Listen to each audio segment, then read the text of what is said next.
Silence first. Let that discomfort sit for a second. Because the truth doesn't arrive loud, it arrives heavy. Here it is if you're looking for proof on her phone. You're already too late. Messages are not where cheating reveals itself. Messages are the cleanup. They're the last layer. The illusion men cling to because it feels concrete, controllable, safe. But cheating doesn't begin with words on a screen. It begins with a shift, a quiet internal realignment where her emotional gravity moves somewhere else while her body stays right in front of you. She doesn't hide messages.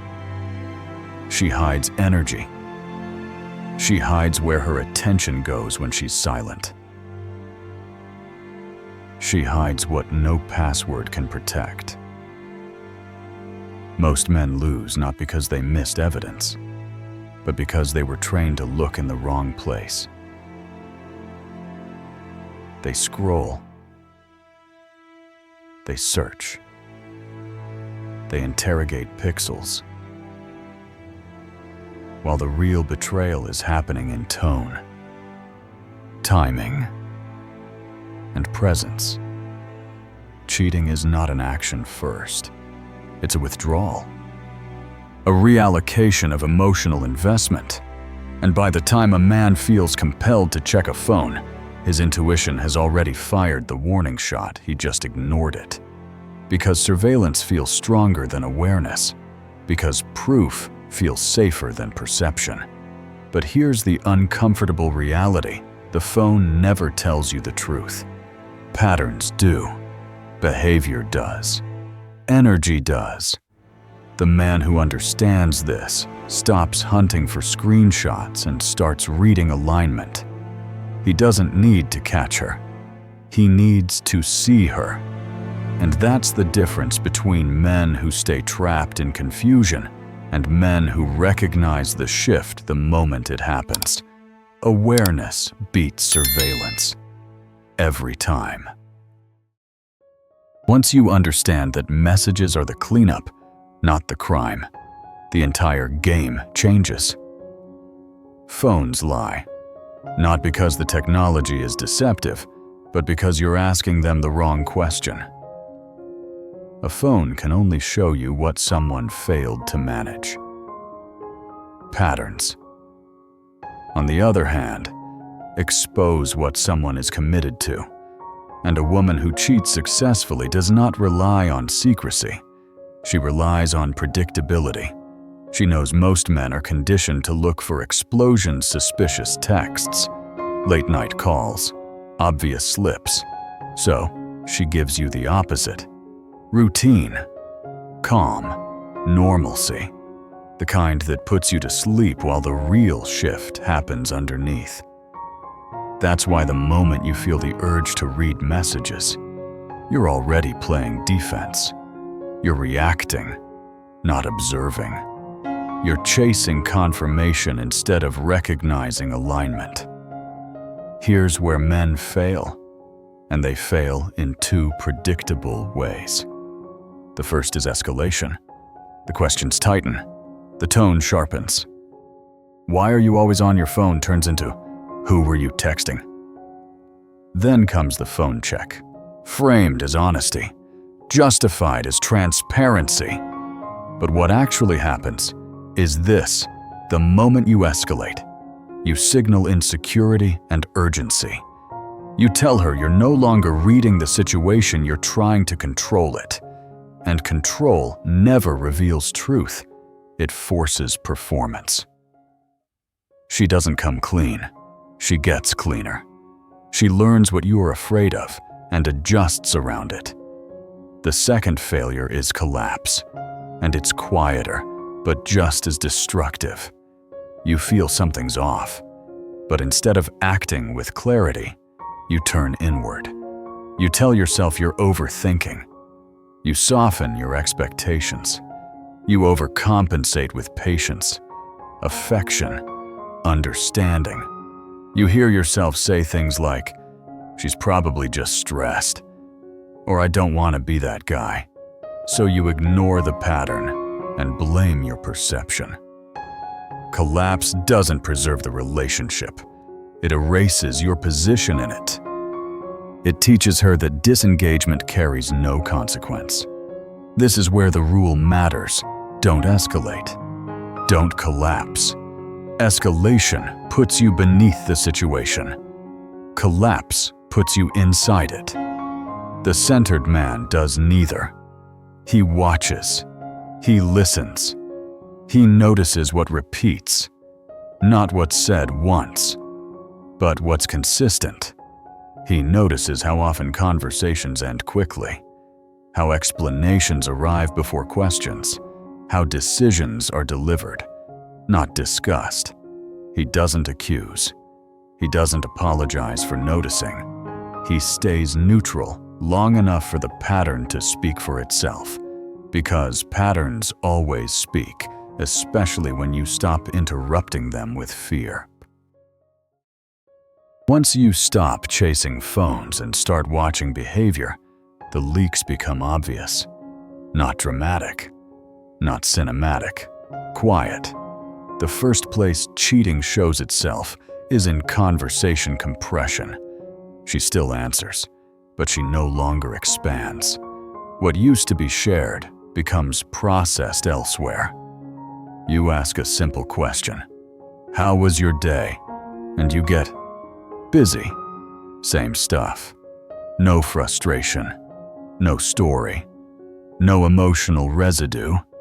Not because nothing happened, but because the emotional digestion already took place somewhere you weren't present. Conversation stops being a bridge and turns into a checkbox. This is not distance you confront. This is distance you note. The moment you press for more, you escalate. The moment you excuse it, you collapse. The centered move is to register the pattern and let it repeat. The second signal is pre-justified absence. This one slips past most men because it sounds considerate. She explains before you ask. "Just so you know, I might be slow to reply later. Don't wait up. I'll probably be exhausted." On the surface, it feels respectful. Underneath, it's alignment management.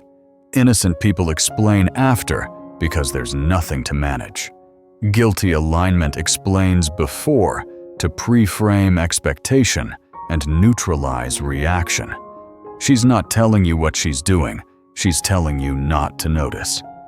The mistake men make here is responding emotionally, either with suspicion or reassurance. Both give feedback. Both train behavior. The correct move is neither. You acknowledge lightly. You don't probe. And you observe whether these pre-justifications increase over time. Patterns, not incidents. Then comes the energy mismatch. This is where men talk themselves out of the truth. Her behavior is technically fine. She's polite, responsive, cooperative. But the tone is wrong. There's no warmth, no friction, no emotional charge, just calm neutrality. This isn't peace. It's emotional outsourcing. Cheating doesn't make her cold. It makes her calm, because the tension that used to live between you is being discharged elsewhere. Men escalate here by trying to fix the vibe. They joke harder, talk more, create moments, or they collapse by telling themselves, this is maturity. Stability, growth, both miss the point. Calm without closeness is not connection. The final signal is when you stop being the reference point. Decisions arrive fully formed. Trips are announced, not discussed. Schedules shift without emotional check-in. I'm going away next weekend. I joined a new class on Wednesdays. I'll be home late from now on. Statements, not conversations. Not because she's inconsiderate, but because your emotional input is no longer required for alignment. This is not the moment to object or over-accommodate. That's escalation and collapse wearing different masks. The disciplined man simply notices the trend when inclusion disappears. Alignment has already moved. And once you see that, you don't need proof, you already have the signal. The most dangerous sign is the one men mislabel as progress: emotional overstability, the absence of conflict, the quiet that feels like relief at first, until you realize nothing is actually being touched anymore. When she stops fighting, that's not peace. That's detachment. Arguments don't disappear because problems are solved. They disappear because the emotional stake is gone. Friction requires investment. You don't fight for things you've already let go of. Men are trained to celebrate calm. No drama, no tension, no pushback. So when she suddenly becomes agreeable, flexible, unbothered, they exhale. They tell themselves things like, "We're finally past the rough phase," or "She's just more mature now." But watch closely. This calm doesn't bring closeness. It creates distance. Conversations lose heat. Disagreements evaporate before they even form. You say something that would have sparked a reaction before, and now you get, "It's fine," or "Do whatever you want." Not supportive. Disengaged. That's not understanding. That's withdrawal. This is where escalation feels tempting. Men want to shake the stillness, to provoke a response just to feel something real again. They push emotionally, ask loaded questions, demand reassurance. "Are we okay?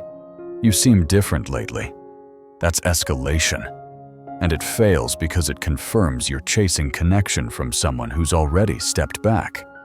Others go the opposite direction and collapse into the calm. They tell themselves this is stability. They stop expressing preferences. They become low-friction versions of themselves, hoping not to disturb the quiet. That doesn't restore investment. It rewards absence.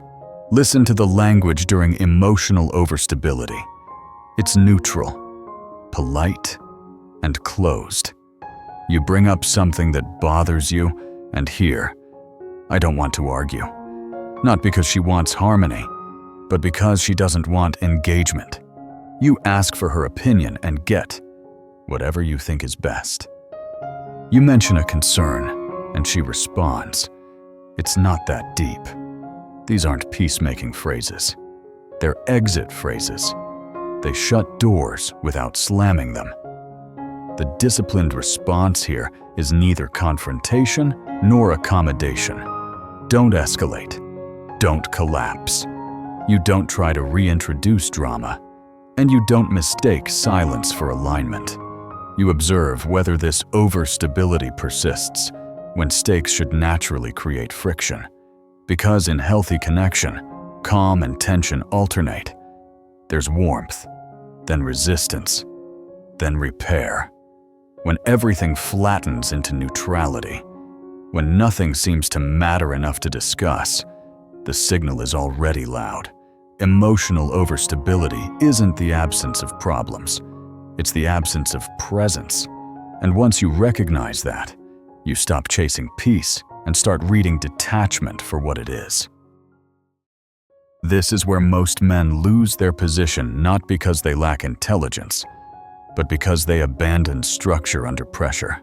The rule is simple, but not easy. Don't escalate. Don't collapse. Escalation feels powerful in the moment. It looks like action, accusations, phone checks, sharp questions, masked as honesty. Why are you acting like this? Who are you texting so much? Just let me see your phone if there's nothing to hide. Every one of these lines does the same thing. It confirms you're reactive. It tells her you've moved from observer to pursuer. And once you escalate, truth doesn't surface. It adapts. She doesn't explain herself. She manages you. You don't gain clarity. You trigger containment. Escalation hands control to the very dynamic you're trying to understand. Collapse is quieter, but just as costly. Instead of pressing, you retreat inward. You start negotiating with reality. You tell yourself you're being insecure, that work stress explains everything, that love means patience. Then comes overperforming. More effort, more understanding, fewer boundaries. You catch yourself saying things like, "I know you've been distant, but I don't want to add pressure," or "I'll give you space." Whatever you need. This doesn't restore connection. It rewards disengagement. Collapse teaches her that distance costs nothing, that she can pull back without consequence while you fill the gap with accommodation. The masculine rule set exists to prevent both extremes. No accusations, because accusations beg for defense, not to truth. No phone checks, because surveillance announces fear, not awareness. No who is he energy, because naming a threat before it's revealed collapses your leverage. At the same time, no self-blame, no reshaping yourself to earn attention, no subtle begging for reassurance disguised as concern. "Are we okay?" said too often, becomes a request for validation, not a signal of strength. The centered man does something different. He stays behaviorally consistent while becoming observationally sharp. He doesn't withdraw dramatically, and he doesn't chase emotionally. He responds, but doesn't pursue. He listens, but doesn't interrogate. When something feels off, he doesn't demand explanation. He allows space for alignment to reveal itself. He notices whether warmth returns when pressure is absent, or whether distance expands when no effort is demanded. He doesn't announce tests. He lets reality run its course. This is why the anchor line matters. The man who stays centered gathers information without asking for it. Truth leaks when you stop forcing it. Patterns surface when you don't interfere. Escalation muddies the water. Collapse drains it. Centered presence keeps it clear. And in clarity, you don't need answers, you see them. Once you understand the rule set, the next step is discipline in action. Not dramatic moves, not ultimatums. A playbook that lets truth surface without you forcing it. Step 1 is to create space without drama. This is where most men sabotage themselves by announcing their withdrawal or using silence as punishment. Don't do that. You simply reduce availability slightly. You reply when appropriate, not instantly. You keep plans, but you stop over-accommodating. No speeches, no explanations. You don't say, "I'm giving you space," because that's escalation disguised as maturity. Space only works when it's unmarked. Disengaged people reveal themselves in space because there's no pressure to perform connection they no longer feel. Then you observe recalibration. This is not guesswork, it's response analysis. When space appears, aligned people instinctively move closer. Disengaged people drift further. If she leans back in, you'll notice increased effort without prompting. She checks in more. Her tone warms. She asks questions again. There's a subtle return of presence, not a grand gesture. If she fades further, the opposite happens. Gaps get longer. Responses become polite and efficient. Communication shifts to logistics only. "I'll be late. We'll talk later." no curiosity, no emotional texture. You don't react to either outcome. Reaction contaminates data. You stay steady and let the pattern sharpen.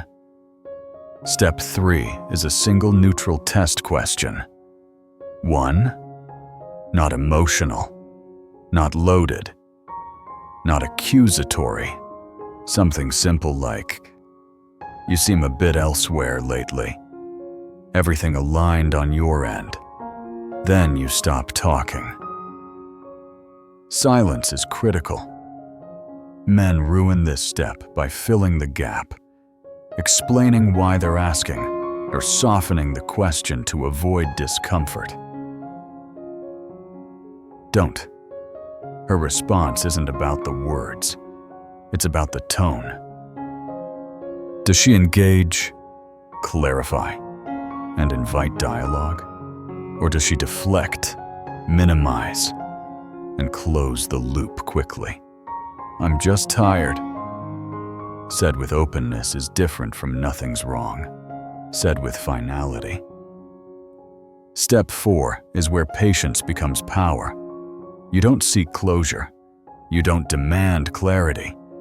You watch consistency over 7 to 14 days. Not one good night. Not one bad mood. Patterns under time pressure don't lie. People can fake moments. They can't fake trajectories. If alignment returns, behavior stabilizes with warmth. If it doesn't, distance becomes the norm. At that point, you don't need proof or permission. You already have the answer because you let reality speak without interrupting it. By the time men go looking for proof, the recognition has already happened. That's the part no one wants to admit. You don't discover cheating. You recognize it, and then you deny it. The recognition comes first quiet, bodily, instinctive. A subtle discomfort you can't immediately justify. A sense that something has shifted, even though nothing obvious is wrong. And instead of trusting that signal, you argue with it. You look for reasons to disprove what you already feel. You tell yourself you need certainty, when what you're really doing is buying time to avoid acceptance. This is why the discomfort felt so confusing. It wasn't paranoia. It was delayed acceptance, your mind lagging behind information your nervous system already processed. You noticed the compressed conversations, the pre-justified absences, the calm without closeness. You felt the moment you stopped being the reference point. But instead of integrating those signals, you asked for reassurance. You said things like, "Maybe I'm just overthinking," or "I don't want to jump to conclusions." That's not rationality. That's avoidance dressed as logic. Men collapse here by doubting their perception, or they escalate by demanding explanations. Both are attempts to escape the same truth. Because accepting recognition means you can't pretend anymore. It means you can't unsee the pattern. And patterns are irreversible once they're acknowledged. That's why denial feels safer than clarity. Denial lets you stay in the relationship without adjusting your position. Recognition demands a response, and response requires strength. Think back to what was actually said. The casual, "It's nothing," that shut down a conversation. The "I'm just busy lately" that never resolved. The "you're reading too much into it" that made you question yourself instead of the situation. None of those statements were lies in isolation. But together, over time, they formed a trajectory, and you felt it. The problem was never lack of evidence. It was your reluctance to accept what the evidence was pointing toward. This is where the rule set matters one last time. Don't escalate by forcing confessions that won't bring clarity. Don't collapse by minimizing your perception to preserve comfort. Recognition doesn't require confrontation. It requires honesty with yourself. The moment you stop arguing with what you've already seen, the fog lifts. You don't need to prove anything. You don't need to be right. You just need to be aligned with reality. Because the strongest men aren't the ones who uncover secrets. They're the ones who stop denying what they already know. The end of this isn't confrontation. It's clarity.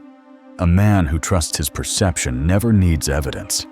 Evidence is for people who doubt themselves. Proof is for those who already surrendered their authority and are trying to borrow it back from facts. When you trust what you see, feel, and consistently observe, you stop needing permission to act aligned with reality. You stop asking questions designed to calm your anxiety, and you stop performing behaviors designed to win someone back from a distance you didn't create.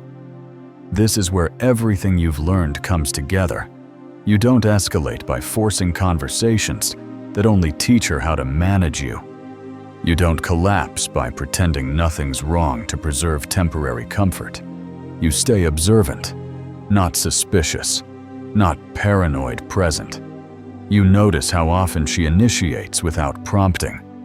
You notice whether warmth returns naturally or has to be negotiated. You notice whether her words invite connection or quietly close it. When she says things like, "I've just been really busy," you don't argue or reassure. You register whether busy eventually makes room for you or permanently replaces you. Staying centered means your behavior remains grounded regardless of outcome. You don't punish distance with silence, and you don't chase it with effort. You live your life at full weight, not as a tactic, but as a standard. And in that space, truth surfaces on its own. Because misalignment can't hide when there's no pressure to perform alignment. People reveal where they stand when you stop pulling them toward where you wish they were. Let truth surface itself. That's the unspoken instruction most men resist, because it requires patience and self-respect at the same time. It means accepting answers you didn't want, without demanding explanations you don't need. It means recognizing that when alignment is real, you feel it without decoding. And when it's gone, no amount of communication strategy brings it back. If this resonated, understand that this isn't the end of the conversation, it's the beginning of clarity. There's more to unpack. Why confrontation almost always backfires, not because you're wrong, but because timing and position matter more than truth. Why she sometimes comes back the moment you pull away, and why that return is often misunderstood as reconciliation instead of reevaluation. And the most dangerous moment of all, the point where men misinterpret temporary warmth as fixing things, when it's really just the last echo of connection before detachment finalizes. But for now, remember this: stay observant, stay centered, and stop arguing with what you already know.